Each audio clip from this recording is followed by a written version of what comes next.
APJ. Abdul Kalam की कहानी। दोस्तों, यह तब की बात है जब 2005 में इंडिया के एक लीजेंड स्विट्जरलैंड गए थे अपने एक टूर के लिए।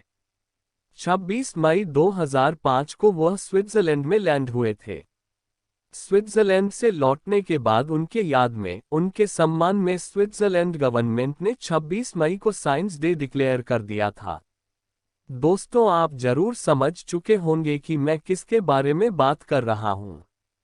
आज हम इस लेख बात करेंगे भारतीय missile man APJ Abdul Kalam के बारे में।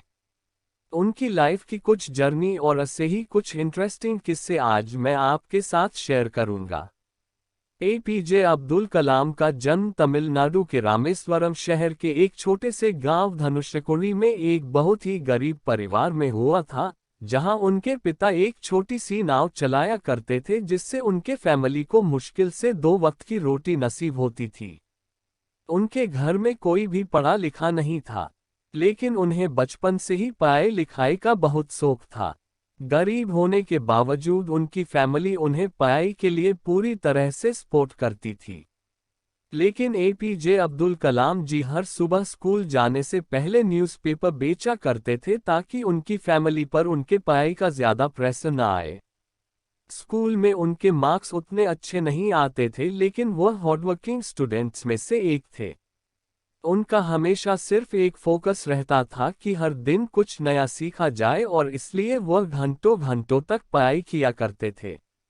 बचपन से ही वह इंडियन आर्म्ड फोर्सेस की पायलट बनना चाहते थे, इसलिए उन्होंने अपनी स्कूलिंग खत्म होने के बाद मद्रास इंस्टीट्यूट ऑफ टेक्नोलॉजी के तहत एरोस्पेस इंजीनियरिंग में एडमिशन लिया।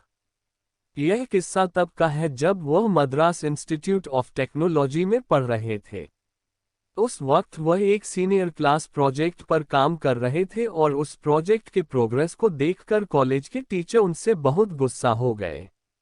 उन्होंने एपीजे अब्दुल कलाम से कहा कि अगर 3 दिन ये प्रोजेक्ट कंप्लीट नहीं हुआ तो मैं तुम्हारा स्कॉलरशिप कैंसिल कर दूंगा।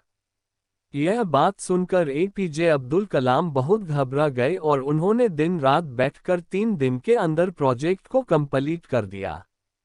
यह देखकर उनके टीचर बहुत खुश हो गए और उन्होंने एपीजे अब्दुल कलाम जी से कहा कि मैं जानता था कि तुम में वह काबिलियत है, लेकिन मैं यह देखना चाहता था कि तुम में मुश्किल वक्त को सहने की क्षमता है या नहीं। कॉलेज खत्म होने के बाद जब एपीजे अब्दुल कलाम जी ने इंडियन आर्म्ड फोर्स में फाइटर पायलट की पोस्ट के लिए अप्लाई किया तो उस वक्त सिर्फ 8 सीट खाली थी और बदकिस्मती से उनका नॉट टीएच नंबर आया और वह आर्म्ड फोर्सेस के लिए सेलेक्ट नहीं हो पाए। उसके बाद से उन्होंने डीआरडीओ ज्वाइन की, लेकिन वह डीआरडीओ में अपनी जॉब से खुश नहीं थे क्योंकि उन्हें वहां कुछ नया सीखने नहीं मिलता था। तभी उनकी मुलाकात हमारे इसरो के फाउंडर विक्रम साराभाई जी से हुई।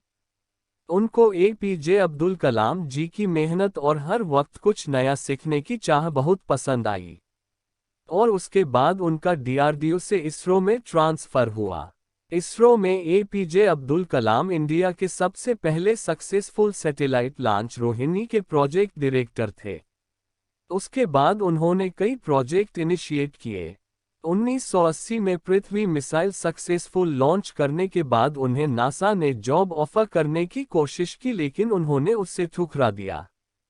पृथ्वी मिसाइल के सक्सेसफुल लॉन्च के बाद इंडियन कैबिनेट के तहत रिसर्च के लिए 388 बिलियन के फंड्स अलाउड कर दिए गए, जिसके बाद एपीजे अब्दुल कलाम ने उनकी टीम के साथ मिलकर अग्नि, त्रिशूल, आकाश नाग जैसे कई बड़े मिसाइल लॉन्च किए।